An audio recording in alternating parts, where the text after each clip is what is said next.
வணக்கம். நேர்பட பேசு நிகழ்ச்சியின் வாயிலாக மீண்டும் உங்களை சந்திப்பதில் மிக்க மகிழ்ச்சி. சென்னை வானகரத்தில் இன்று அதிமுக செயற்குழு மற்றும் பொதுக்குழு கூட்டம் நடைபெற்றது.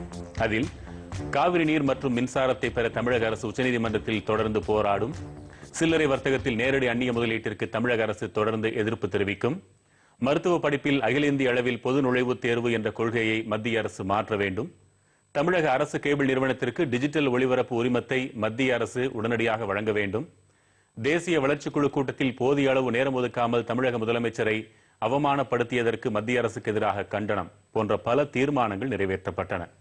ஆனால் இவற்றையெல்லாம் விட இன்று முக்கியத்துவம் பெற்றது, வரும் நாடாளுமன்ற தேர்தலில் தனித்து போட்டியிடுவதற்கு தொண்டர்கள் தயாராக இருக்க வேண்டும் என்று பொதுக்குழு கூட்டத்தில் அதிமுக பொதுச் செயலாளர் ஜெயலலிதா அழைப்பு விடுத்திருப்பதுதான். அது மட்டுமின்றி காங்கிரசுடனோ பாஜகவுடனோ கூட்டணி அமைக்கப் போவதில்லை என்றும், இப்படியான வாய்ப்பு வரும்பொழுது நாம் பயன்படுத்திக் கொள்ள வேண்டும் என்றும் கூறியிருக்கிறார். இந்த முடிவு 2014 நாடாளுமன்ற தேர்தலில் ஏற்படுத்த போகும் தாக்கம் என்ன? மும்முனை போட்டி உருவாகுமா? அணி மாறல்கள் அதிகம் நிகழுமா?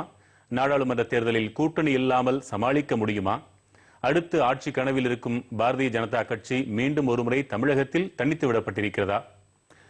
இந்த கேள்விகளை எதிர்கொள்வோர் காங்கிரஸ் கட்சியைச் சேர்ந்த முன்னாள் சட்டமன்ற உறுப்பினர் சி ஞானசேகரன், அதிமுக தலைமை கழக பேச்சாளர் ஆவடி குமார், பாரதிய ஜனதா கட்சியின் தமிழக தலைவர்களில் ஒருவரான வானதி சீனிவாசன் மற்றும் மூத்த பத்திரிகையாளர் மணி ஆகியோர் நேர்பட பேசலாம்.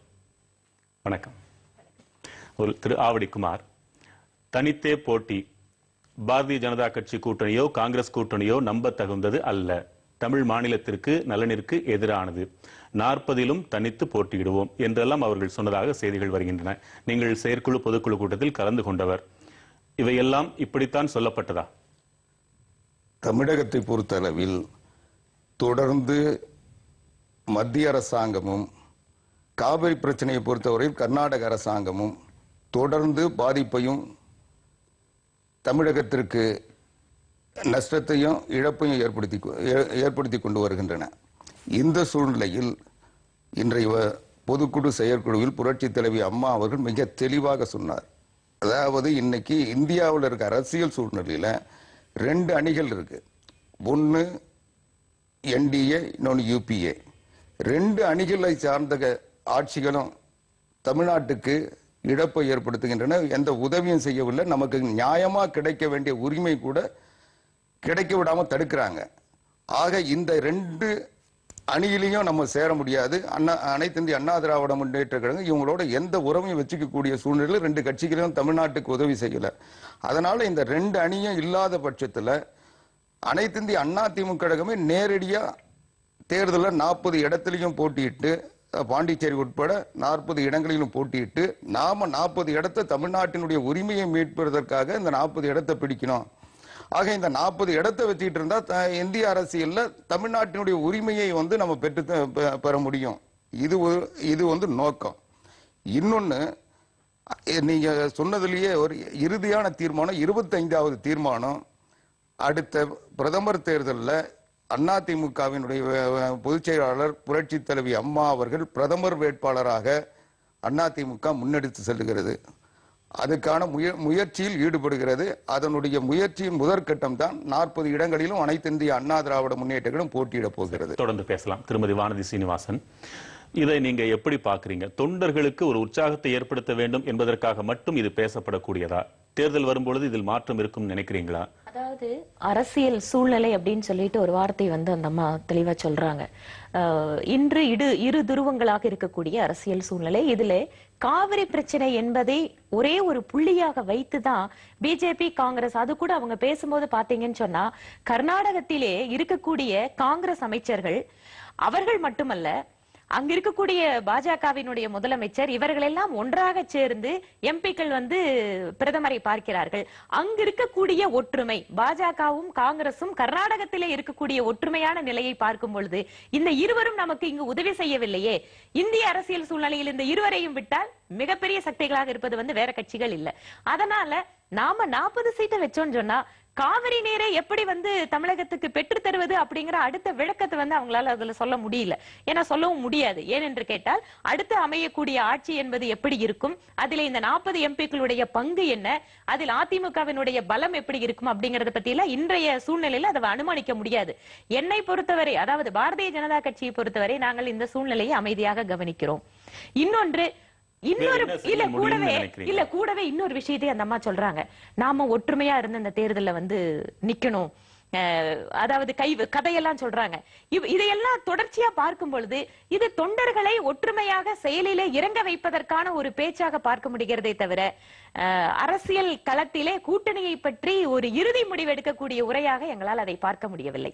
திரு ஞானசேகரன், இது ஒரு வகையில் அடுத்து நாடாளுமன்ற தேர்தலில் கட்சிகளுடனான அந்த பேரத்தை எளிமைப்படுத்துவதற்காக முதலிலே அவர்களை சற்று தள்ளி இருக்க வைப்பதற்கான ஒரு பேச்சாயுது. என்ன துணிச்சலில் இவர்கள் இப்படி பேசியிருக்கிறார்? எந்த ஒரு தலைவர் தங்களுடைய தொண்டர்களை ஊக்கப்படுத்தி எப்படியாவது களத்தில் அவர்களை இறக்கிவிட்டு நாம் வெற்றி பெற வேண்டும் என்ற நோக்கிற்காகத்தான் இப்படி உற்சாகமான சில வார்த்தைகளை பிரயோகிப்பார்களே ஒழிய, இப்பொழுதே அவர்கள் அதாவது காங்கிரஸ் வேண்டாம், பிஜேபி வேண்டாம், 2 பேருமே நமக்கு காவிரி தண்ணீரை கொடுக்கவில்லை, இப்படியெல்லாம் சொல்லி அதனால நாங்க தனித்து நிற்கிறோம் என்று ஒரு காரணத்தை சொல்லுகிறார்கள். இது அரசியல் யாரும் நிரந்தர பகைவனும் இல்லை, நிரந்தர நண்பரும் இல்லை.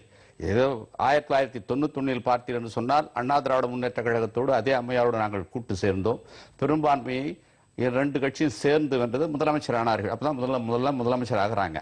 அடுத்து 96 பார்த்தீங்கன்னா அந்த அம்மாவோட கூட்டணி வைக்கக்கூடாது நாங்கள் கடுமையாக எதிர்த்தோம். நரசிம்மன் அதை மீறி கூட்டணி வச்சார். உடனே தமாகனுடைய மக்கள் தலைவர் மூப்பனார் ஆரம்பிச்சாரு.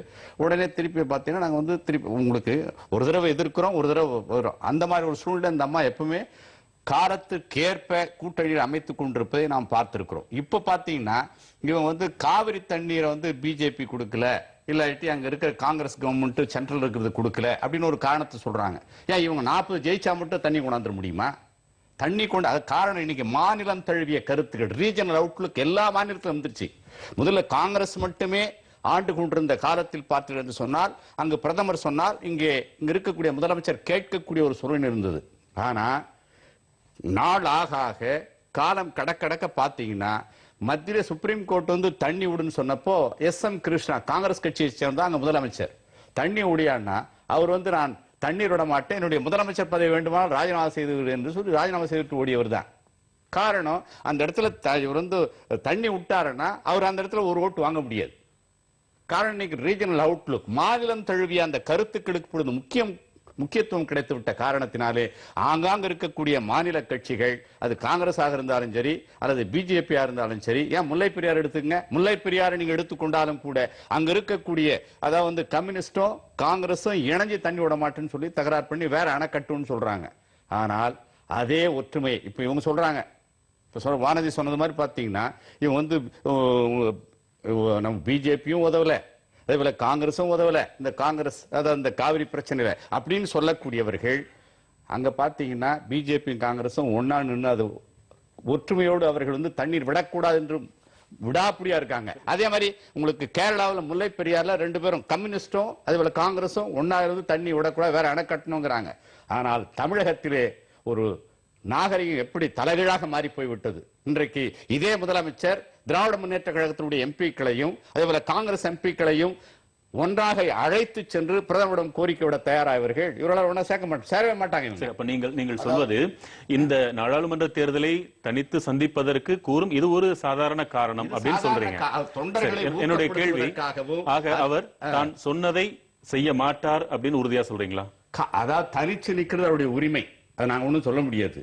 ஆனால் ஒரு தலைவர் என்ற முறையில் வெற்றி பெற வேண்டும் என்று அவர்கள் நிச்சயமாக நினைத்து அதற்கு தகுந்த ஒரு வியூகத்தை அவர்கள் அமைக்க வேண்டும் என்று விரும்பினால் கூட்டணி இல்லாமல் இங்கே 1967க்கு பிறகு பொது தேர்தல்களிலே, அதாவது அதுக்கு முன்னாடி காங்கிரஸ் தனித்தனி ஜெயிச்சிருக்கு, ஆனா 67க்கு பிறகு கூட்டணி இல்லாமல் திராவிட முன்னேற்ற கழகமானாலும் சரி அண்ணா திராவிட முன்னேற்ற எடுத்திருக்கோம். உறுதியா 25வது இது ஏதோ வேடிக்கைக்காகவோ திசை திருப்பறதுக்காக பிரச்சனைக்காக சொன்னதில்லை. உறுதியா அதிமுக நாடாளுமன்ற தேர்தலில் இந்தியாவினுடைய பிரதமர் வேட்பாளராக புரட்சி தலைவி அம்மா அவர்களை முன்னிறுத்தி களத்துக்கு வரும். தமிழ்நாட்டை பொறுத்தவரையில் எங்களுடைய இலக்கு தேர்தலுக்கு பிறகு இந்திய அரசியல் சூழ்நிலைகள் மற்ற மாநிலங்கள் கட்சிகளுடைய உதவியோடு பிரதமராகிறதுக்குரிய முழு வாய்ப்பும் பொதுச் செயலாளர் புரட்சி தலைவி அம்மா அவர்களுக்கு இருக்குதுன்றதை தொண்டர்கள் அத்தனை பேரும் உணர்ந்தனுடைய விளைவு தான். தொண்டர்களுடைய விருப்பம், 1.5 கோடி தொண்டர்களுடைய எதிர்பார்ப்பு, இந்த அம்மா பிரதமர் ஆனாதான் தமிழ்நாட்டினுடைய பிரச்சனைகளுக்கு ஒரு நிரந்தர தீர்வை ஏற்படுத்த முடியும். தொடர்ந்து தமிழ்நாடு வஞ்சிக்கப்படும் இதுதான், இதயம் போன்ற பொதுக்குழுவின் முடிவும் இதுதான் அப்படிங்கிறதுனால நாடாளுமன்ற தேர்தலில் இந்த முடிவு உறுதியாக இருக்கும் என்று நம்பலாம். நிச்சயமா இருக்கும்.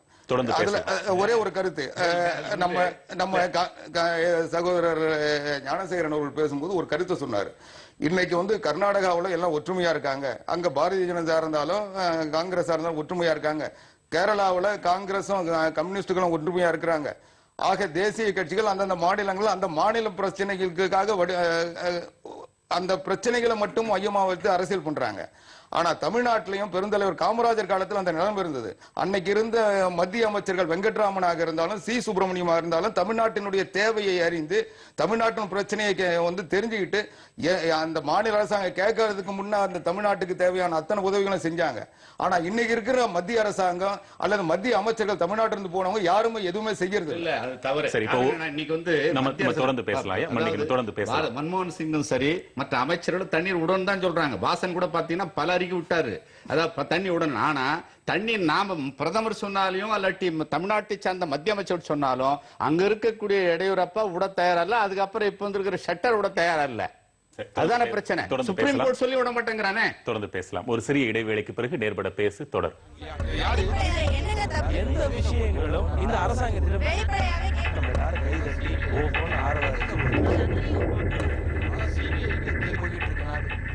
நேர்பட பேசு தொடர்கிறது. திருமதி வானதி, காங்கிரஸ் கூட்டணியில் ஏற்கனவே அதிமுக இல்லை, அதனால் அவர்கள் தனித்து நின்றாலும் அவர்களுக்கு என்ன பாதிப்பு என்று சொல்ல முடியாது. ஆனால் பாரதிய ஜனதா கட்சி தமிழகத்தில் அதிமுகவோடு ஒரு உறவு வேண்டும் என்று எதிர்பார்ப்பது போலவே காட்சிகள் இருந்தன. அவர்கள் தனித்து போட்டியிட்டால் இங்கு நீங்கள் தனித்து விடப்படுவீர்கள் என்பதும் ஒரு காட்சி. அதை இழப்பாக நீங்க உணர்கிறீங்களா? அதாவது தமிழகத்தை பொறுத்தவரை அப்படிங்கிற ஒரு கேள்வியை நாங்க இதுல பார்க்க விரும்பல. ஏன் என்று கேட்டால் அடுத்து வரக்கூடிய நாடாளுமன்ற தேர்தலில் காங்கிரசுக்கு எதிரான ஒரு மனநிலை ஒட்டுமொத்தமாக நாடு முழுவதும் இருக்கிறத பாக்குறோம். அது அவங்களுக்கும் தெரியாம இல்ல. அது மட்டுமல்ல, பல்வேறு பிரச்சனைகளில் நீங்க வந்து இப்போ ஒரு போன வாரத்துல நடந்த நம்மளுடைய டெல்லியில நடந்த கூட்டத்துல அவங்க வெளிநடப்பு பண்ணப்போ முழுமையாக பாரதிய ஜனதா கட்சி அந்த அம்மையாரை ஆதரித்தது. அது மட்டுமல்ல, காங்கிரஸ் அல்லாத மாநிலங்களுக்கு ஏற்படக்கூடிய பிரச்சனைகள் என்ன என்பதை பாரதிய ஜனதா கட்சியினுடைய முதல்வர்களும் சரி, செல்வி ஜெயலலிதா அவர்களும் சரி ஒருமித்த குரலில் தான் தெரிவிக்கிறார்கள். அதனால இவங்க இன்னைக்கு சொல்லி இருக்கிற முடிவின் காரணமாக இழப்பு என்பது காங்கிரசுக்கு அல்ல, இது பாரதிய ஜனதா கட்சிக்கு அப்படின்னு சொல்லிட்டு இந்த சூழ்நிலையில் எடுத்துக்க வேண்டிய அவசியம் இல்லைன்னு நாங்க நினைக்கிறோம். ஏனென்று கேட்டால் அரசியலில் எது வேண்டுமானாலும் நடக்கலாம். ஒருவேளை 40 எம்பிக்களும் வந்தாலும் இவர்கள் ஆசைப்பட்டபடியே இவர்களுடைய கட்சியினுடைய தலைவி பிரதமராக ஆவதற்கு எந்த அளவிற்கு வாய்ப்பு இருக்கிறது? நீங்க மற்ற மாநிலங்களில் இருக்கக்கூடிய மற்ற சிறு கட்சிகள் எந்த அளவிற்கு இதிலே உதவி செய்வார்கள்? இவர்கள் அமைக்கக்கூடிய அணி, 3வது அணி என்பதற்கு மக்களிடையே இருக்கக்கூடிய வரவேற்பு என்ன? இதுவரை இந்திய அரசியல் வரலாற்றில் 3வது அணி அமைத்ததனுடைய பின்னணி எப்படி இருந்தது? அதற்கு பின்னால் அவர்களுடைய சக்சஸ் எப்படி இருந்தது? இதையெல்லாம் ஒட்டுமொத்தமாக கருத்தில் கொண்டு பார்க்கும்போது இன்றைய சூழ்நிலையில் காவிரி பிரச்சனையின் காரணமாக ஏற்பட்ட கோபம் அல்லது விரக்தியின் காரணமாக இந்த ஒரு ஸ்டேட்மெண்ட் வந்திருக்கிறதா தான் எங்களுக்கு பார்க்க முடியுதே தவிர இது உண்மையான மனநிலையை பிரதிபலிப்பதாக நாங்கள் உணரவில்லை. அனைவருமே சொல்வது போல நீங்க 40 தொகுதிகளிலுமே வென்று வந்தாலும் கூட காவிரி பிரச்சனையில் உங்களால் என்ன செய்துவிட முடியும் என்று அவருடைய கேள்வி. அதாவது சகோதரி சொன்னதுல ஒரு கருத்தை நான் உண்மையா கண்டிக்கிறேன். அதாவது அவங்க சொன்னாங்க விரக்தினாலேயோ அல்லது வேற ஏதாவது வேதனையினாலேயோ இந்த முடிவு எடுத்தாங்கன்னு. விரக்தி அதிமுகவுக்கோ புரட்சி தலைவர் அம்மாவுக்கோ எந்த காலத்திலையும் வந்ததில்லை, வராது. அவங்கள பொறுத்த வரைக்கும் ஒன் மேன் ஆர்மி. அவங்க ஒரு பவர்ஃபுல் லீடர். அவங்க ஒரு முடிவு எடுக்கிறாங்கன்னா அந்த முடிவினுடைய சாதக பாதகங்களை தெரிஞ்சுதான் எடுக்கிறாங்க. அவங்க இன்னைக்கு இந்திய அரசியல்ல ஒரு துணிவான முடிவை, தெளிவான முடிவை எடுத்து அதை செயல்படுத்தக்கூடிய ஒரே தலைவர் அம்மா தான்றதுக்கு பல சான்றுகளை என்னால் சொல்ல முடியும். அது ஒரு பக்கம். அடுத்து அவங்க சொன்ன வாதத்துல 40 இடத்துல ஜெயிச்சால் பிரதமர் ஆக முடியுமான்னு கேட்கிறாங்க. நிச்சயம் முடியும், செஞ்சு காட்டுவோம். அதுக்கு உதாரணம் சொல்றேன். இன்னைக்கு முதல் முறையா வாஜ்பாய் பிரதமர் ஆனதுக்கு காரணம் அனைத்து இந்திய அண்ணா திமுக கழகம், புரட்சி தலைவி அம்மா. தமிழ்நாட்டில் பாரதிய ஜனதா மதவாத கட்சின்னு எல்லா கட்சியாலும் புறக்கணிக்கப்பட்டு இந்திய அரசியல்ல வேற எந்த கட்சியும் அவங்களோட சேராம இருந்த நேரத்துல முதல் அனைத்து இந்திய அண்ணா திராவிட முன்னேற்ற கழகம், புரட்சி தலைவி அம்மா தான் பிஜேபியோட கூட்டு சேர்ந்தாங்க. அன்றைக்கு எங்களோட இணைஞ்சிருந்த மறுமலர்ச்சி திராவிட முன்னேற்ற கழகமும் பாட்டாளி மக்கள் கட்சியும் அதை எதிர்த்த நேரத்துல கூட அவங்கள கன்வின்ஸ் பண்ணி அந்த அணியை ஒன்னா திரட்டி அந்த தேர்தலில் போட்டியிட்டு வெற்றி பெற்று வாஜ்பாயை பிரதமர் ஆக்குவேன்னு சொல்லி ஆக்கினவங்க புரட்சி தலைவி அம்மா. அது அன்னைக்கு அதிமுகவுக்கு வெறும் 18 சீட்டு மட்டும்தான் இருந்தது.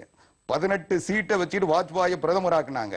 அதுக்கு பிறகு தமிழ்நாட்டின் சில கோரிக்கைகள் இருந்த நேரத்தில் அந்த கோரிக்கைகளை சொன்னாங்க. காவிரி பிரச்சனை இருந்து தமிழை ஆட்சி மொழி ஆக்கணுன்ற பிரச்சனை இருந்து ஒன்னொன்னையும் சொன்னாங்க. அந்த அஜெண்டாவை மீறின நேரத்தில் அந்த 18 எம்பியை வச்சுட்டு இதே வாஜ்பாய் அரசுக்கு கொடுத்த ஆதரவை வித்ரா வாங்கினாங்க. வித்ரா வாங்கினதுக்கு பிறகு நான் சொல்லி முடிச்சிடறேன். வாங்கினதுக்கு பிறகு வாங்கிட்டு அதோட சும்மா இல்லை, டெல்லிக்கு போய் உட்கார்ந்து வாஜ்பாயை பிரதமர் பதவியிலிருந்து இறக்கிட்டு தமிழ்நாட்டுக்கு வந்தவங்க. அதனால ஒன்னு சொன்னதை செய்யக்கூடியவங்க 18 எம்பிக்களை வைத்துக் கொண்டு ஒரு மத்திய அரசாங்கத்தை வீழ்த்த முடியும் என்றால் 40 பேரை வச்சுக்கிட்டு மத்திய அரசாங்கத்தை அமைக்க முடியும் என்பதுதான் எங்களுடைய. உங்கள் மாற்று கருத்து என்ன?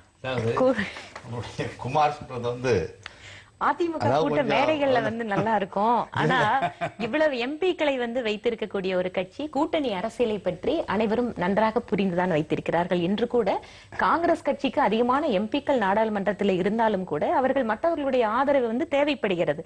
அதனால நீங்க அங்க ஒரு சில உத்தரப்பிரதேச மாநிலங்கள்ல இரு துருவங்களாக இருக்கக்கூடிய 2 கட்சிகளுமே இன்று காங்கிரஸை ஆதரிக்கக்கூடிய முடிவை எடுக்கிறார்கள். அதனால 10 எம்பி வச்சுட்டு நாங்க ஆட்சி அமைக்கிறோம், 18 எம்பிக்களை வைத்து ஆட்சி அமைக்கிறோம்.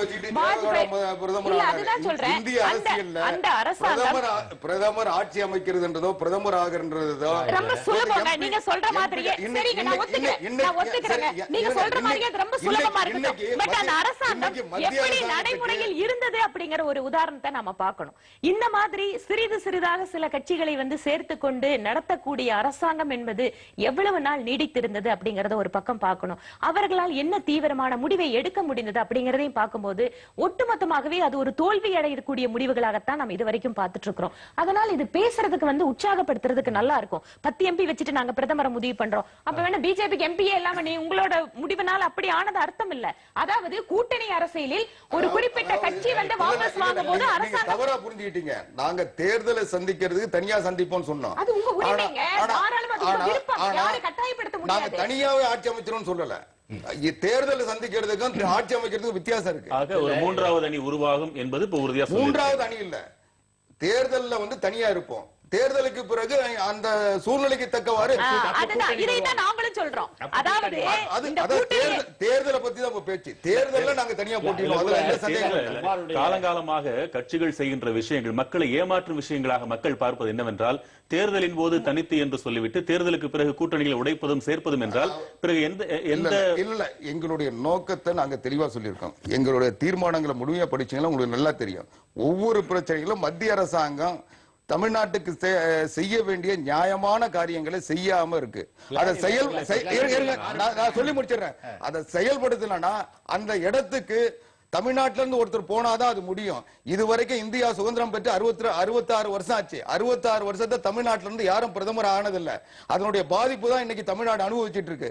அதை மாற்றணுன்றதுக்கான முயற்சி தான் இது. முயற்சிக்கு பாராட்டுக்கள். இப்ப பாத்தீங்கன்னா அவர் சொன்னபோது முதல்ல அவர் ஆரம்பிக்கும் போது என்ன சொன்னாருன்னா ஏதோ நாங்க அதிமுக மேல இருக்க வெறுப்பால அப்படி பேசிட்டு இருக்கோன்ற மாதிரி எல்லாம் சொல்லி, அதாவது உண்மையிலே இந்த இடத்துல அந்த அம்மாவோட என்ன சொல்லியிருக்காங்க பொதுக்குழுல, அதாவது பிஜேபியும் நம்ப முடியவில்லை, அதே போல காங்கிரஸ் நம்ப முடியவில்லை, அதனாலதான் தனித்து போட்டியிடன்னு சொன்னாங்க. நம்பக்கூடிய வகையில் யாராவது வந்துட்டா உடனே கூட்டணி சேர்ந்தாலும் சேர்ந்துக்குவாங்க, அது வேற. ஆனால் இப்பொழுது இவர் 40 தொகுதிகளும் நாங்கள் வென்று என தொண்டருடைய கருத்து, அதே போல இதயமாக இருக்கக்கூடிய செயற்குழு பொதுக்குழு அதிமுக அவருடைய கருத்து, அவை தனிச்சு நிற்க அவருடைய உரிமை, நாங்க இல்லைன்னு சொல்லல. 1996 பாத்தீங்கன்னா எங்களுடைய மக்கள் தலைவர் மூப்பனார் அவர்களும் கலைஞர் அவர்களும் 40ம் நமதே என்கிற கோஷத்தை கையில் எடுத்துக்கொண்டு அவர்கள் சொன்னதை போல 40 தொகுதிகளையும் பாண்டிச்சேரி விட்டு ஜெயித்தும் கூட மூப்பனார் அங்க பிரதமர் ஆயிட்டார். அதே மாதிரி அந்த பிரதமர் ஆக்காம தடுத்தது யாருன்றது அவருக்கு தமிழ்நாட்டுக்கும் தெரியும், தமிழ்நாட்டுக்கும் தெரியும். ஆனா அன்னைக்கு கர்நாடகாவுல தேவகவுடா பிரதமர் ஆக்கிட்டு இங்கிருந்து கூட்டிட்டு வந்து யாரும் தெரியும். தண்ணி வருதுன்னு நினைக்கிறீங்க இல்லையா? 40 ஜெயித்து காலத்தில் கூட காவிரி ஆற்று தண்ணீரை அன்று நம்மால் பெற முடியவில்லை. கர்நாடகா இப்போ கூட மத்திய அரசாங்கம் சென்ட்ரல் கெசெட்ல நோட்டிபிகேஷன் கொடுத்தா தண்ணி தானா வரும், வர வைக்க முடியும். அதுக்கு சட்டம் இருக்கு இந்தியாவுல. அத கொடுக்க தடையா இருக்கிறது மத்திய அரசாங்கம். அதாவது இப்போ சட்டங்கள் நிறைய இருக்கு, ஆனா சட்டங்கள் படி இன்னைக்கு எல்லாமே நடக்குதான்னு பார்த்தா நடக்கல. உச்ச நீதிமன்றம் இருக்கு, அதை செயல்படுத்தக்கூடிய தைரியம் இருக்கு தமிழ்நாடு அரசாங்கத்துக்கு. ஆனா அந்த உரிமையை தரத்துக்கு மத்திய அரசாங்கம் தடையா சொல்லியும் கூட அன்று முதலமைச்சராக இருந்தவர்கள் அதை திறந்து விடவில்லை. இப்பொழுதும் கூட நீங்கள் 40 தொகுதிகளையும் அதாவது திமுக, காங்கிரஸ், தமாக சேர்ந்து இணைஞ்சு வெற்றி பெற்ற காலத்தில் கூட கொண்டு வர, அதாவது என்ன முடியும்? உங்களை மட்டும் என்ன பெரிய பலம்? திமுக எம்பிக்களையோ ஒருங்கிணைச்சு ஒரு பொதுவா கூட்டத்தை நடத்தி உங்களால ஒரு கருத்து கொண்டு வர முடியல தமிழ்நாட்டில். நீங்க கொண்டு போய் டெல்லியில தமிழ்நாட்டில இருந்து போன நாடாளுமன்ற உறுப்பினர் என்ன பண்றாங்க? நீங்க என்ன பண்றீங்க? மந்திரிங்க என்ன பண்றாங்க? ஒரு மந்திரி வாயை திறந்து எஸ்.எம். கிருஷ்ணா வெளிநாட்டுல இருந்து சொல்றாரு, தமிழ்நாட்டில இருந்து போன மத்திய அமைச்சர்கள் யாரோ வாய் திறந்தாங்களா? சொன்னாரு, ரகசியமா இல்ல, அவர் வந்து வெளிநாட்டுல இருந்து சொல்றாரு. இந்தியாவுடைய பிரச்சனை ஒரு மாநிலத்துக்கு ஒரு வெளிநாட்டுல இருந்து வாசர் வந்து இங்க டெல்லியில இருந்தாரு, போய் நேரா பிரதமர்கிட்ட பார்த்து சொன்னாரு. அது தெரியாம நீங்க சும்மா பேசிட்டு. அடுத்த கேள்விக்கு போகலாம். வாசர் நேரடியாகவே மன்மோகன் சிங் இதை சந்தித்து நோட்டிபிகேஷன் விட்டான்னு சொல்றதுக்கு ஏன் முடியல? ஏன் விடல? என்ன தடை? 6 வருஷம் எப்போ?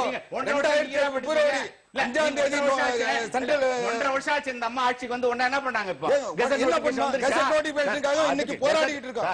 இன்னைக்கு உச்சநீதிமன்றத்தில் லாஸ்ட்ல கொண்டு வர வேண்டியதுல உறுதியாக இருக்கிறோம். நீங்க வாயார கெசட் நோட்டிபிகேஷன் கொடுத்தீங்க, வாய் சவடால விட்டு பிரயோஜனம் இல்ல. வாய் சவடால செயல்படுத்துற திராணி இருக்கறனால தான் நாங்க சொல்றோம். மற்ற மாநில செஞ்சு காட்றோம் பாருங்க, செஞ்சு காட்றோம் பாருங்க. 40 பேரை வச்சு மன்னிக்கணும், நீங்கள் இருவரையும் பேசுவதை பார்க்கும் பொழுது உங்களுக்குள் இனிமேல் கூட்டணியே ஏற்படாது என்பது போல்தான் தெரிகிறது. ஆனாலும் அரசியலில் எது வேண்டுமானாலும் நடக்கலாம் என்பது நீங்களே சொல்லியிருக்கீங்க. இன்னொரு விருந்தினர் இருக்கிறார், ஒரு நிமிஷம். திரு மணி ஐயா, உங்களுடைய இவர்கள் பேசுவதன் வாயிலாக நீங்கள் புரிந்து கொள்வது என்ன? 40லும் வென்றுவிட்டால் இன்றைய தேதியில் மாநில கட்சிகள் பெரிதாக வளர்கின்ற ஒரு சூழலில் மூன்றாவதாக ஒரு அணை அமைந்து அதுவும் 5 ஆண்டு காலத்திற்கு நீடித்தது ஒரு ஆட்சியை வழங்கிவிட முடியுமா?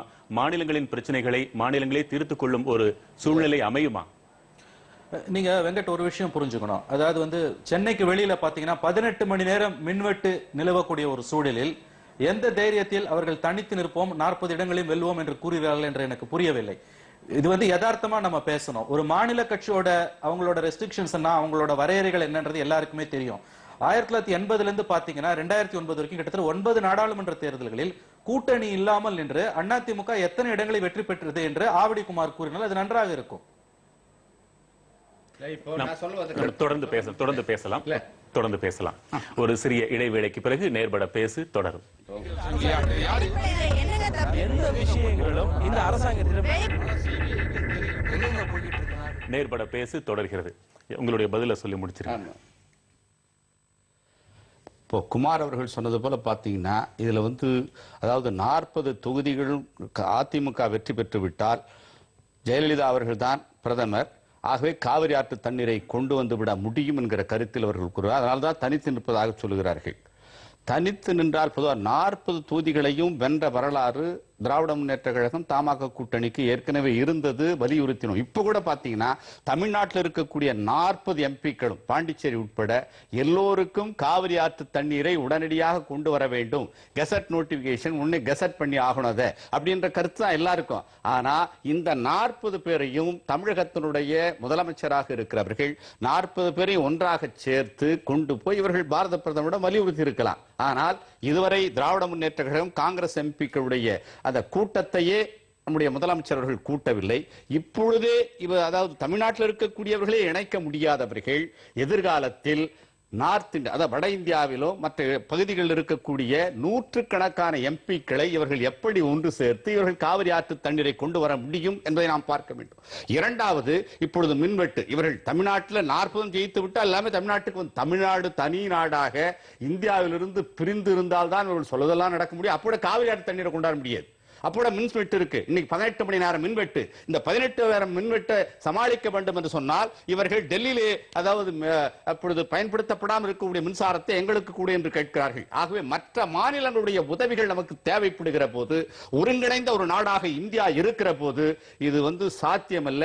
அவர்கள் தொண்டர்களை ஊக்கப்படுத்துவதற்காக மட்டுமே எடுத்திருக்கிற கோஷம்தான் தனித்து போட்டி என்பது. காரணம், காங்கிரஸ் நாங்கள் ராகுல் காந்தி அவர்களை பாரத பிரதமர் ஆக்க வேண்டும் என்று நாங்கள் எண்ணுகிறோம். அதே போல பிஜேபி சார்ந்திருக்கிற வானதி அவர்கள் சுஷ்மா ஸ்வராஜோ அல்லது அத்வானியோ அல்லது இப்பொழுது இருக்கக்கூடிய குஜராத்தில் இருக்கக்கூடிய மோடி அவர்களை பிரதமராக ஆக்க வேண்டும் என்று அவர்கள் எண்ணுகிறார்கள். அதே போல குமார் அவர்கள் அந்த கட்சியை சார்ந்த அந்த பொதுச் செயலாளராக இருக்கக்கூடிய அம்மா ஜெயலலிதா அவர்களை கொண்டு வர வேண்டும். காரணம், ஒவ்வொரு தலைவனும் இப்ப இவங்க தனிச்சு நிக்கிறேன்னு சொன்னாங்கல்ல, இப்ப வலது கம்யூனிஸ்ட் இருக்கிற தாப்பாண்டியன் விட்டுருவாங்களா, சரத்குமாரை விட்டுருவாங்களா? இப்ப அவங்கள மனிதநாயக்க எல்லாமே அவங்களோட சேர்ந்து நின்னவங்க, அவங்க எல்லாம் ஒதுக்கி விட்டுட்டு இவங்க மட்டும் தனியா நிக்க போறாங்களா? சொல்லட்டும் ஒண்ணு அவங்க. அதற்கு உங்களுடைய பதில் என்ன? அதாவதுங்க, அனைத்து இந்திய அண்ணா திமுக கழகத்தை பொறுத்தவரை 40 இடங்களிலும் போட்டியிடுன்றதுல உறுதி. அதுல நாங்க இதுவரைக்கும் இவங்களை சேர்ப்போம் சேர்க்க மாட்டோம்னு சொல்லல. அண்ணா திமுக 40 இடத்துல போட்டியிடும். அதுக்காக சரத்குமாரை சேர்க்கணும், தாப்பாண்டியனை சேர்க்கணும்ன்றது அவங்களுக்குன்னு ஒரு கட்சி இருக்கு, அவங்க கட்சியினுடைய நிலைப்பாடு இருக்கு. அதை கொஞ்சம் தெளிவுபடுத்துங்க. அதிமுக கூட்டணியா அல்லது அதிமுக தனித்தேவா? இது அதிமுக செயற்குழு பொதுக்குழுடைய தீர்மானங்க. அதிமுக இந்த முடிவு உங்க கேள்விக்கு நான் வரேங்க, நீங்க உங்க கேள்விக்கு நான் வரேன். அதிமுக போட்டியிடும், ஆனா அந்த கட்சியை நீங்க சொல்ற கட்சிகளை நாங்க தேர்தலில் சேர்த்திருந்த அந்த பிரச்சனை, போன உள்ளாட்சி தேர்தலில் எந்த கட்சியை நாங்க சேர்க்கல, எந்த கட்சியும் எங்களோட இல்ல. அதிமுக 40 இடத்துல போட்டியிடங்க உறுதிங்க, அதுதான் எங்க கட்சியினுடைய நிலைப்பாடு. அதுல யாரையும் எங்க கூட இருக்கிறவங்க நாங்க நிச்சயம் இழக்க மாட்டோம். அதுக்குரிய வியூகத்தை கரெக்டா நாங்க வகுப்போம். அதே சமயம் நாங்க 40 இடத்துல போட்டியிடுவோன்றது உறுதி. அதுக்கான முயற்சியில் ஈடுபட்டு நீங்கள் அவரை பிரதமராக்க ஒரு தீர்மானம் நிறைவேற்றி இருக்கிறீர்கள். காங்கிரஸ் கூட்டணியோ பாஜக கூட்டணியோ வரும் தேர்தலில் பெரும்பான்மை கிடைக்கவில்லை என்று வைத்துக் கொண்டால் கூட, எல்லாமே யூகத்தின் அடிப்படையில் தான் நாம் பேச வேண்டியிருக்கிறது.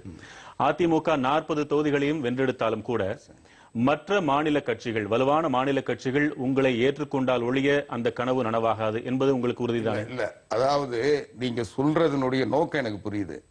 ஆனா என்னன்னா, இன்னைக்கு இந்திய அரசியல்ல எப்படி ஆட்சி நடக்குது, அந்த ஆட்சிகள் எந்த பலத்துல இயங்குதுன்றது தெரியாம இந்த தீர்மானத்தை போடல.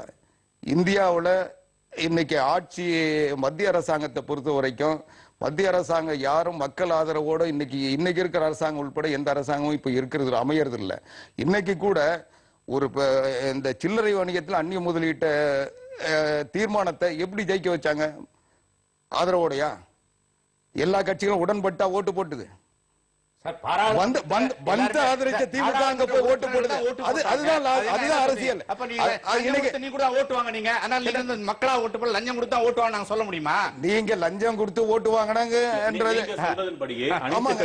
இன்னைக்கு மாயாவதி எதுக்கு ஆதரிச்சாங்க? இன்னைக்கு முலாயம் சிங் யாதவ் கொள்கை அடிப்படையில் ஆதரிச்சாரா சில்லறை வணிகத்தை? திமுக கொள்கை அடிப்படையில் பாராளுமன்றத்தில் தீர்மானம் ஜெயிச்சுதா இல்ல? பாராளுமன்றத்தில் அதை ஒத்துக்கிறீங்களா இல்ல? ஒன்னே நேரம் பதிலுக்கு வாங்க. பாராளுமன்றத்தில் உங்களுக்கு சில்லறை வணிகத்தில் அந்நிய முதலீடு அந்த தீர்மானம் ஜெயிச்சதா தோற்றதா? நீங்க கேட்டீங்க, நான் பதில் சொல்றேன். சில்லறை வணிகத்தில் அந்நிய முதலீட்டை அனுமதிக்கிற தீர்மானத்தை ஜெயிக்க வச்சீங்க, அதை நான் ஒத்துக்கிறேன். ஆனா அந்த ஜெயிக்க வச்ச திமுக அதை ஏத்துக்குதா? உங்களுடைய கேள்வி பதில் சொல்லுங்க. நீங்க அந்த ஜெயிக்க வச்ச திமுக அதை ஏத்துக்குதா? நீங்க போட்ட தீர்மானத்தை ஜெயிக்க வைக்க காரணமா இருந்த திமுக அதை ஏத்துக்கிட்டா சொல்லுங்க. அதுக்கப்புறம் அமல்படுத்தும் போது தானே தெரியும். காங்கிரஸ் ஏத்துக்கல, அப்புறம் எங்க திமுக ஏத்துக்கிறது? அதாவது இவர்களே அமைச்சர்களே தமிழகத்தில் அந்நிய முதலீடு நேரடியாக இங்கு வராது, அந்த உத்தரவாதம் எல்லாம் இருக்கிறது என்று தமிழகத்தை சார்ந்த மத்திய அமைச்சர்களே பேசும்போது, அதனால இது திமுக ஒட்டுமொத்தமாக இன்றைக்கு இருக்கக்கூடிய அரசியல் நிலவரத்தை மக்கள் பார்த்து கொண்டிருக்கிறார்கள். கொள்கை அளவிலே ஒரு நிலைப்பாட்டை எடுத்தாலும் கூட அரசாங்கத்தை காப்பாற்றுவது அல்லது வீழ வைப்பது அப்படிங்கிற ஒரு நிலைப்பாடு வரும்போது நிச்சயமாக அவர்களுடைய சொந்த கணக்குகளைத்தான் பார்க்கிறார்களே தவிர கொள்கை என்பது 2ஆம் இடத்திற்கு போய்விடுகிறது. அந்த வகையில பார்க்கும்போது நீங்க தனித்து நாங்கள் போட்டியிடுவோம், 2 கட்சிகளை நம்பி பிரயோஜனம் இல்ல, நாம 40 எம்பிக்களை வைத்திருந்தால் தான் நமக்கு வருங்காலத்திலே அது ஒரு வார்த்தை சொல்றாங்க, அனைத்திந்திய என்ற வார்த்தையை தலைவர் எம்ஜிஆர் கொடுத்திருப்பதனுடைய உண்மையான அர்த்தத்தை நாம் மக்களுக்கு தெரிவிக்க வேண்டும் அப்படின்னு அவங்க பேசும்போது சொல்றாங்க. அதாவது அனைத்திந்தியா அப்படிங்கிற அந்த வார்த்தைக்கு அர்த்தம் கொடுக்கிற மாதிரி நாம வந்து டெல்லி அரசியலில் நாம் ஆதிக்கம் செலுத்த வேண்டும் அப்படிங்கறது ஒரு எண்ணம். அதை வந்து தொண்டர்களிடம் சொல்லி உற்சாகப்படுத்துகிறார்கள் அப்படிங்கிற அந்த நோக்கத்தை தான் பார்க்க முடியுதே தவிர. திரு மணி, உங்களுடைய கருத்தை பதிவு செய்ய ஒரு கேள்வி கேட்கணும். அதாவது வந்து கடந்த 98, 99ஆம் ஆண்டு ஓராண்டு பிஜேபி கவர்மெண்ட் அது ஒரு ஓட்ல வந்து கவுந்தது, ஃபேமஸ் டீ பார்ட்டி நடந்தது. அந்த பின்புலத்துல பார்க்கும்பொழுது இன்னைக்கு வந்து தனியாக நிற்போம், தனித்து நிற்போம்னு அதிமுக போட்டிருக்க தீர்மானம் பிஜேபிக்கு வந்து ஒரு நிம்மதியை கொடுக்குதா அல்லது கவலையை கொடுக்குதா? நாங்க இதை நிம்மதியாவும் பார்க்கல, கவலையாவும் பார்க்கலீங்க. அரசியல் சூழ்நிலை, அதாவது கூட்டணி அரசியல்ல யார் எந்த கட்சியுடன் கூட்டணி அமைக்கிறார்கள், தேர்தலுக்கு முன் அமையக்கூடிய கூட்டணி எது, அதே அளவு எம்பிக்களுடைய எண்ணிக்கையை அதிகமாக பெற்றிருக்கக்கூடிய கட்சிக்கு கொள்கை எல்லாம் தாண்டியும் கூட அரசாங்கத்தில் நாங்கள் பங்கு பெற வேண்டும் என்று மற்ற கட்சிகள் முன் வருவதையும் நீங்க பாக்குறீங்க. ஏனென்று கேட்டால் திரு வாஜ்பாய் அவர்கள் பிரதமராக இருந்த போது ஜம்மு காஷ்மீரில் இருக்கக்கூடிய கட்சியும் ஆதரவு கொடுத்தது, இங்க இருக்கக்கூடிய திமுக கட்சியும் ஆதரவு கொடுத்தது. நீங்க அப்படியெல்லாம் பார்த்துட்டு இருந்தீங்கன்னு சொன்னா ஒட்டுமொத்தமாக அடுத்த பாராளுமன்ற தேர்தலில் அதிக எம்பிக்களை வைத்திருக்கக்கூடிய கட்சி என்பதுதான் முடிவு செய்யுமே தவிர இன்று பேசக்கூடிய கோஷங்கள் முடிவு செய்யாது என்பது எங்களுடைய கருத்து. இன்னொரு கேள்வி வெங்கட், அவங்க வானத்திக்கிட்ட இன்னொரு கேள்வி கேட்கணும். சொல்லுங்க. அதாவது மேடம், இப்ப வந்து எலெக்ஷன்ஸ்க்கு வந்து நான் சொன்ன மாதிரி இன்னும் 1.5 வருஷம் இருக்குது. 1 day is a long period in politics. இப்ப வந்து இவங்க ஜெயலலிதா இதை சொல்லி இருக்கிறது வந்து அவங்க வந்து அவங்களோட பார்கெனிங் வந்து அதிகப்படுத்துறாங்க, அவங்க பேரத்தை அதிகப்படுத்துறாங்க. லுக், நீங்க நினைச்ச மாதிரி உங்க டேர்ம்ஸ்ல நான் வர மாட்டேன், அந்த மாதிரியான ஒரு சமிக்கையா இதை பாக்குறீங்களா அல்லது இதுவே இறுதி முடிவுன்னு நீங்க நினைக்கிறீங்களா? இல்லைங்க, அரசியல்ல எதுவுமே இறுதி முடிவு கிடையாது அப்படிங்கிறது உங்களுக்கும் தெரியும், இங்க இருக்கக்கூடிய அனைவருக்கும் தெரியும். அதனால இன்று சொல்லப்படுகிற ஒரு கருத்து 24 மணி, நீங்க சொன்ன மாதிரி 24 மணி நேரத்தில் மாறக்கூடிய அனைத்து சாத்தியக்கூறுகளும் இருக்கும் போது இது நிம்மதி அளிக்கக்கூடிய விஷயமோ அல்லது வந்து வேற ஏதாவது சமிக்கையோ அந்த மாதிரி எதுவுமே நாங்க பார்க்கல. எங்களை பொறுத்தவரை பாரதிய ஜனதா கட்சி வரக்கூடிய நாடாளுமன்ற தேர்தலுக்கு பின்னால் ஆட்சி அமைக்கக்கூடிய அத்தனை வாய்ப்புகளும் பிரகாசமாக எங்களுக்கு இருப்பதாக நினைக்கிறோம். அந்த வேலையை துரிதப்படுத்த வேண்டும் என்றுதான் நாங்கள் யோசிக்கிறோம். உங்களை பொறுத்தவரை என்ன சொல்றேன்னாக்கா, இப்ப இன்னைக்கு இருக்கக்கூடிய அந்த 18 மணி நேரம் மின்வெட்டு அது ஒன்றே போதும் அண்ணா திராவிட முன்னேற்ற கழகத்தை முழுமையாக இந்த தமிழகத்திலிருந்து அகற்றுவதற்கு. நிச்சயமா 40 தொகுதி அவர்கள் வெல்வதாக இல்லை, 40 தொகுதி அவர்கள் இழப்பார்கள் தனியாக நின்றார் என்பதுதான் என்னுடைய பேசலாம். தொடர்ந்து பேசலாம். ஒரு சிறிய இடைவேளைக்கு பிறகு நேர்பட பேசு தொடரும். எந்த விஷயங்களும் இந்த அரசாங்கத்திடம்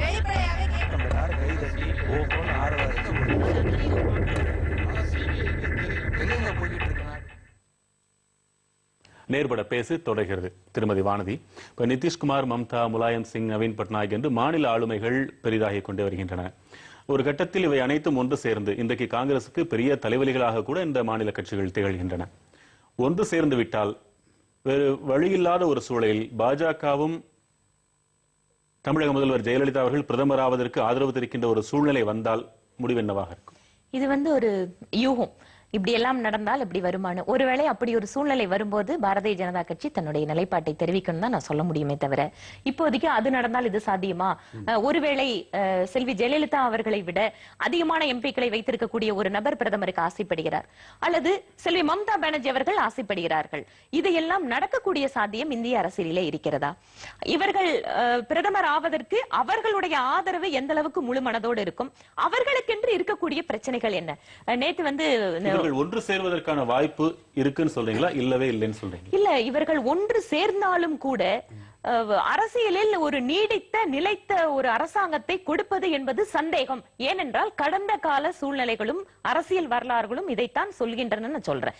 ஏனென்றால் வெஸ்ட் பெங்காலுக்கு அந்த மாதிரி ஸ்பெஷல் ஸ்டேட்டஸ் கேக்குறாங்க, எங்களுக்கு அதிகமா நிதி வேணும்னு கேக்குறாங்க. பீகாருக்கு ஸ்பெஷல் ஸ்டேட்டஸ் கேக்குறாங்க.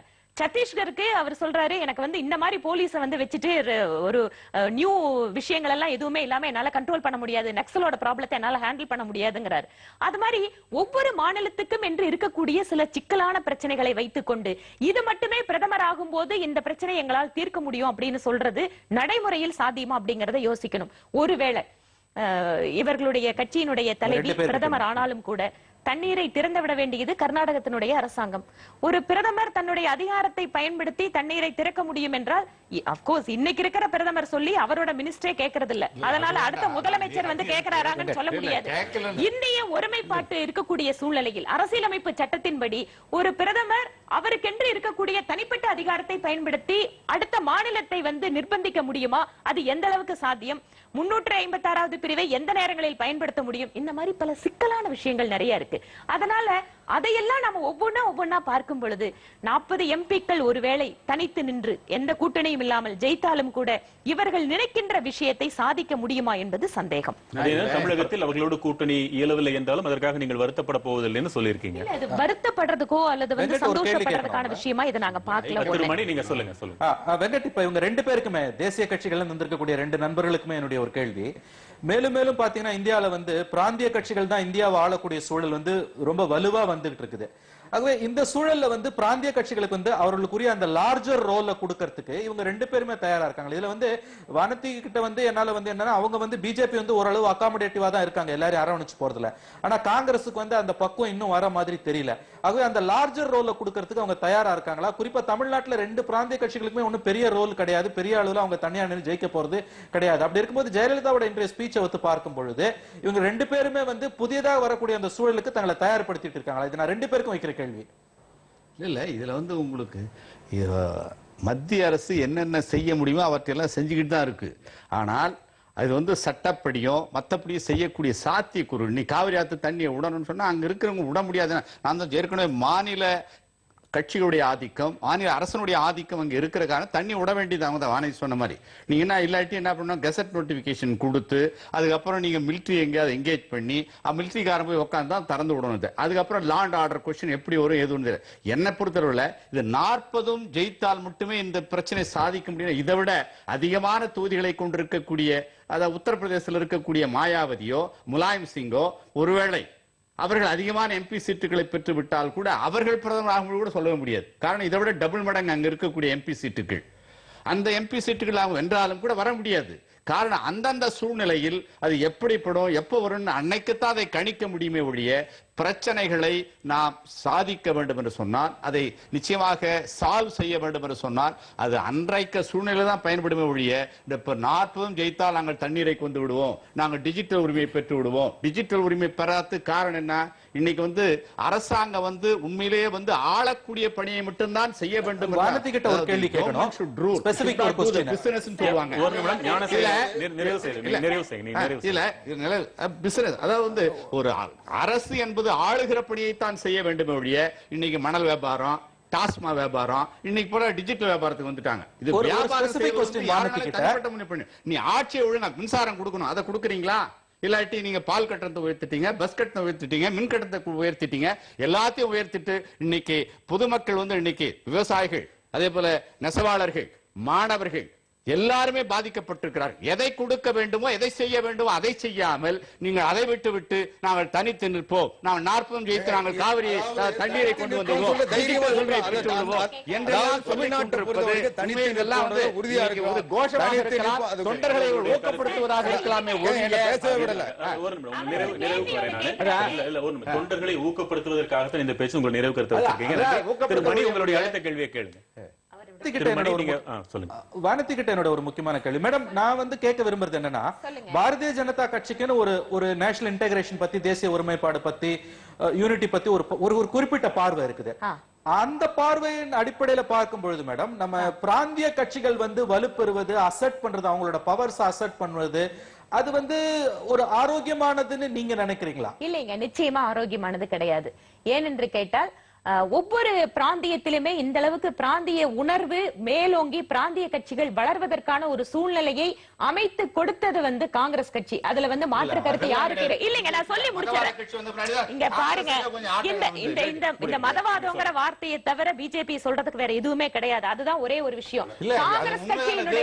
காங்கிரஸ் கட்சி லோக்கல் லீடர்ஷிப்பை புறக்கணித்தது, அந்த மக்களுடைய உணர்வுகளை புறக்கணித்ததன் காரணமாகத்தான் இந்த அளவுக்கு பிராந்திய கட்சிகளுடைய வளர்ச்சி வந்து இங்க சாத்தியப்பட்டது. ஒன்று. இரண்டாவது, நான் சொல்றது கேளுங்க, அதாவது இல்லைங்க, நான் சொல்றது முழுமையா சொல்ல வரேன். அதே மாதிரி இந்த மாதிரியான அங்கங்க இருக்கக்கூடிய சில பிராந்திய கட்சிகளுடைய நிலைமையை நீங்க கவனிச்சீங்கன்னு சொன்னா ஒன்று ஒரு குறிப்பிட்ட நபர் அல்லது குறிப்பிட்ட குடும்பம் அப்படிங்கிற ஒரு பின்னணியில தான் மற்ற பிராந்திய கட்சிகள் இருக்கின்றதே தவிர பெரிய லார்ஜர் எக்ஸ்டென்ட்ல நேஷனல் அவுட்லுக்கோட பார்க்கக்கூடிய பார்வை மற்ற கட்சிகளுக்கு இல்லாத சூழ்நிலையில இந்த மாதிரி ஒரு பல்வேறு தரப்பட்ட மக்களை இணைத்து பார்க்கின்ற பார்வை இல்லாத ஒரு மத்திய அரசாங்கம் அமையும் போது நிலைமையை இன்னும் சிக்கலாக்கக்கூடிய வருங்காலம் தான் நமக்கு கிடைக்குமே தவிர தொடர்பான ஒரு ரிலேட்டட் क्वेश्चन இல்ல ஒரு ரிலேட்டட் क्वेश्चन வானதி மேடம் ஒரு ரிலேட்டட் மணி சார் ஒரே ஒரு விஷயம் பொதுக்குழுல முதலமைச்சர் புரட்சி தலைவி அம்மா பேசின பேச்சை சரியா படிச்சீங்களா தெரியும். இன்னைக்கு தேசிய கட்சிகள் தொடர்ந்து மாநிலங்களுக்கு சரியான மரியாதை கொடுக்காம அந்த தேவைகளை தெரியாம ஒரு நிர்வாகம் தொடர்ந்து இருந்துகிட்டு இருக்கிறதுனால இந்த தேசிய கட்சிகளால தான் மாநில கட்சிகள் இன்னைக்கு தன்னெடுச்சு பெற வேண்டிய நிர்பந்தம் வந்திருக்கு. இன்னைக்கு ஒவ்வொரு மாநிலமும் தன்னுடைய உரிமைக்கு போராட வேண்டிய நிலைமை வந்திருக்கு.